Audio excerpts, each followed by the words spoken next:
दोस्तों, इस वीडियो में हम आपको मध्य प्रदेश के 10 सबसे खतरनाक मुस्लिम गैंगस्टर्स के बारे में बताने वाले हैं। इनमें से ज्यादातर गैंगस्टर को एमपी पुलिस ने गिरफ्तार करके सलाखों के पीछे डाल दिया है।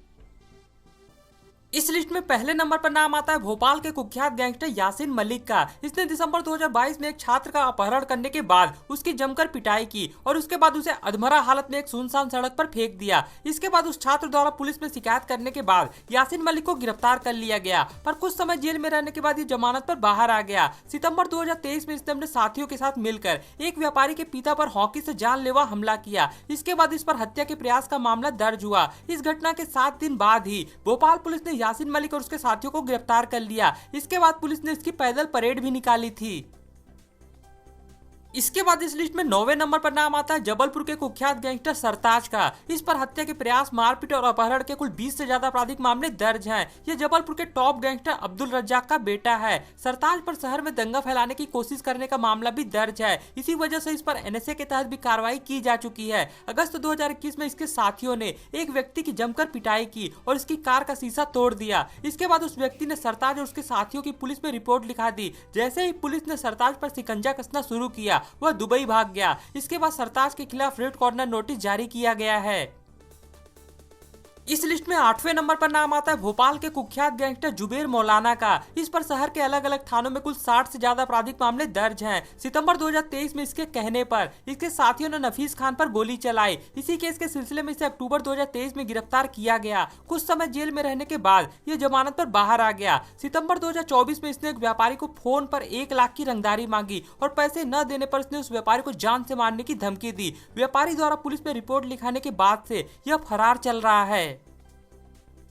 इसके बाद इस लिस्ट में 7वें नंबर पर नाम आता है इंदौर के कुख्यात गैंगस्टर साकिर चाचा का। यह इंदौर में कॉन्ट्रैक्ट किलिंग और फिरौती का धंधा चलाता है। इसकी गैंग में कई बदमाश शामिल हैं जो इसके इशारे पर वारदातों को अंजाम देते हैं। इसकी गैंग की युवराज और सतीश भाव गैंग के साथ गैंगवार होती रहती है। फिलहाल तीनों ही गैंग शहर में सक्रिय हैं और तीनों ने इलाके बांट रखे हैं। साकिर चाचा ने वर्ष 2010 में पत्रकार अनिल सोनी की गोली मारकर हत्या कर दी। इस हत्या के बाद इसका नाम सुर्खियों में आ गया। इसके अलावा इस पर इंदौर के बहुचर्चित जीतू बाबा हत्याकांड को अंजाम देने का मामला भी दर्ज है। इन दोनों हत्याओं के बाद इस पर एनएसए लगा दिया गया और 15,000 रुपए के इनाम की घोषणा कर दी गई। लंबे समय तक फरार रहने के बाद इसने वर्ष 2015 में उज्जैन कोर्ट में सरेंडर कर दिया। इसके बाद इसे रीवा जेल में ट्रांसफर कर दिया गया। जेल में बंद होने के बावजूद यह जेल के अंदर अपनी गैंग के द्वारा वारदातों को अंजाम देता है। फरवरी 2023 में इसके इशारे पर इसके साथियों ने फैजल को मारने उसके घर गए और गोली भी चलाई। हालांकि उस समय फैजल घर पर नहीं था। इसके अलावा इस पर देवास के एक हिंदूवादी नेता की सुपारी लेने का मामला भी दर्ज है। सितंबर 2021 में रीवा जेल के अंदर इंदौर के 2 बदमाशों ने आपसी विवाद के बाद साकिर चाचा पर ब्लेड से हमला कर दिया, जिससे साकिर घायल हो गया था। इस लिस्ट में 6वें नंबर पर नाम आता है जबलपुर के कुख्यात गैंगस्टर समीर खान का। समीर खान और गैंगस्टर कक्कू पंजाबी दोनों एक दूसरे के जानी दुश्मन थे और दोनों के बीच वर्चस्व की लड़ाई चल रही थी। इसी दुश्मनी की वजह से जनवरी 2017 में समीर खान ने अपने साथियों के साथ मिलकर कक्कू पंजाबी और कांग्रेसी नेता राजू मिश्रा की गोलियों से भूनकर हत्या कर दी। इस दोहरे हत्याकांड के बाद पुलिस ने समीर खान और उसके साथी विजय यादव पर 15-15 हजार रुपए का इनाम घोषित कर दिया। पुलिस लगातार इसके तलाश में जुटी हुई थी। इसी बीच अगस्त 2019 में जब समीर खान अपने साथी विजय यादव के साथ किसी बड़ी वारदात को अंजाम देने जा रहा था, उसी समय जबलपुर पुलिस ने दोनों को एनकाउंटर में मार गिराया।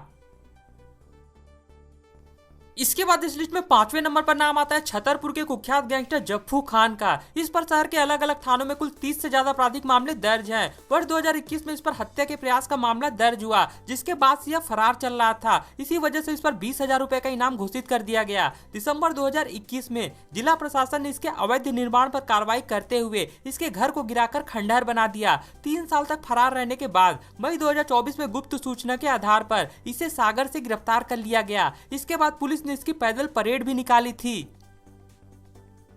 इस लिस्ट में 4थे नंबर पर नाम आता है जबलपुर के कुख्यात गैंगस्टर अब्दुल रज्जाक का। इस पर हत्या के प्रयास और रंगदारी के कुल 50 से ज्यादा आपराधिक मामले दर्ज हैं। शुरुआती दिनों में यह दूध का धंधा करता था, लेकिन ज्यादा पैसा कमाने की चाह में इसने टोल टैक्स बैरियर का ठेका लेना शुरू कर दिया। टोल टैक्स के धंधे में आने के बाद इसकी एक अन्य ठेकेदार महबूब अली के साथ दुश्मनी शुरू हो गई। वर्ष 1996 में रज्जाक ने महबूब अली पर जानलेवा हमला किया, जिसके बाद इस पर हत्या के प्रयास का मामला दर्ज हुआ। इसके बाद अगस्त 2000 में महबूब अली गैंग ने हाई कोर्ट के पास रज्जाक पर गोलियों से हमला किया। हालांकि रज्जाक इस हमले में जिंदा बच गया। अपने ऊपर हुए हमले का बदला लेने के लिए इसने जुलाई 2003 में महबूब अली के छोटे भाई अक्कू की गोली मारकर हत्या कर दी। इसके बाद यह जमीन कब्जाने और खाली कराने की वारदातों को अंजाम देने लगा। अब्दुल रज्जाक की दहशत का अंदाजा इसी बात से लगाया जा सकता है कि इसके डर से कोई भी इसके खिलाफ गवाही नहीं देता है, जिसकी वजह से यह कई मामलों में बरी हो चुका है। अगस्त 2021 में पुलिस ने अब्दुल रज्जाक और उसके भतीजे को गिरफ्तार करके सलाखों के पीछे डाल दिया। इसी दौरान जब पुलिस ने इसके घर की तलाशी ली तो पुलिस को भारी मात्रा में अवैध हथियार बरामद हुए। फिलहाल यह जेल में बंद है। इसके बाद इस लिस्ट में तीसरे नंबर पर नाम आता है भोपाल के कुख्यात गैंगस्टर मुख्तार मलिक का। इस पर हत्या, अपहरण और रंगदारी के कुल 50 से ज्यादा आपराधिक मामले दर्ज हैं। वर्ष 1990 में तत्कालीन मुख्यमंत्री सुंदरलाल पटवा को धमकी देने के बाद इसका नाम चर्चा में आया था। इसके बाद वर्ष 1996 में इसने फिरौती के लिए रायसेन जिले के 3 बच्चों का अपहरण किया। मुन्ना पेंटर और मुख्तार मलिक दोनों एक दूसरे के जानी दुश्मन थे और दोनों गैंगों में गैंगवार होते रहते थे। इसी दुश्मनी की वजह से जिला अदालत में दोनों गैंगों के बीच गैंगवार भी हुई थी, जिसमें 2 लोग मारे गए थे। इसी केस के सिलसिले में मुख्तार मलिक और मुन्ना पेंटर को मौत की सजा सुनाई गई। हालांकि बाद में दोनों सबूतों के अभाव में बरी हो गए। मुख्तार मलिक ने कई सालों तक भोपाल में जुर्म की दुनिया पर राज किया। वर्ष 2003 में इस पर भोपाल सेंट्रल जेल के डिप्टी जेलर पर हमला कराने का मामला भी दर्ज हुआ। जून 2022 में मुख्तार मलिक गैंग और राजस्थान के बंटी गैंग के बीच भीम सागर बांध के कैचमेंट एरिया में मछली पकड़ने को लेकर गैंगवार हो गया। इस गैंगवार में मुख्तार गैंग के एक बदमाश की मौत हो गई, जबकि मुख्तार मलिक और उसका राइट हैंड विकी वाहिद गोली लगने से घायल हो गए। इसके बाद दोनों अपनी जान बचाने के लिए जंगल में भाग गए। जंगल में 3 दिनों तक भटकने के बाद जब पुलिस ने मुख्तार को पकड़कर अस्पताल में भर्ती कराया तो वहां उसकी मौत हो गई। इस लिस्ट में दूसरे नंबर पर नाम आता है इंदौर के कुख्यात गैंगस्टर सलमान लाला का। इस पर हत्या के प्रयास, मारपीट और जबरन वसूली के कुल 30 से ज्यादा आपराधिक मामले दर्ज हैं। इसने 14 साल की उम्र में ही अपराध की दुनिया में कदम रख दिया। जनवरी 2022 में इसने एमओ अस्पताल में सद्दाम पर गोली चलाई थी। हालांकि सद्दाम इस हमले में जिंदा बच गया। इसी केस के सिलसिले में सलमान लाला को गिरफ्तार कर लिया गया। इसके बाद कोर्ट ने इसे सेंट्रल जेल भेज दिया। जेल में एक मुलाकात का वीडियो वायरल होने के बाद इसे भोपाल जेल ट्रांसफर कर दिया गया। जेल में बंद होने के बावजूद इसके गैंग के लोग इसके इंस्टा आईडी मैनेज करते थे और दहशत फैलाते थे।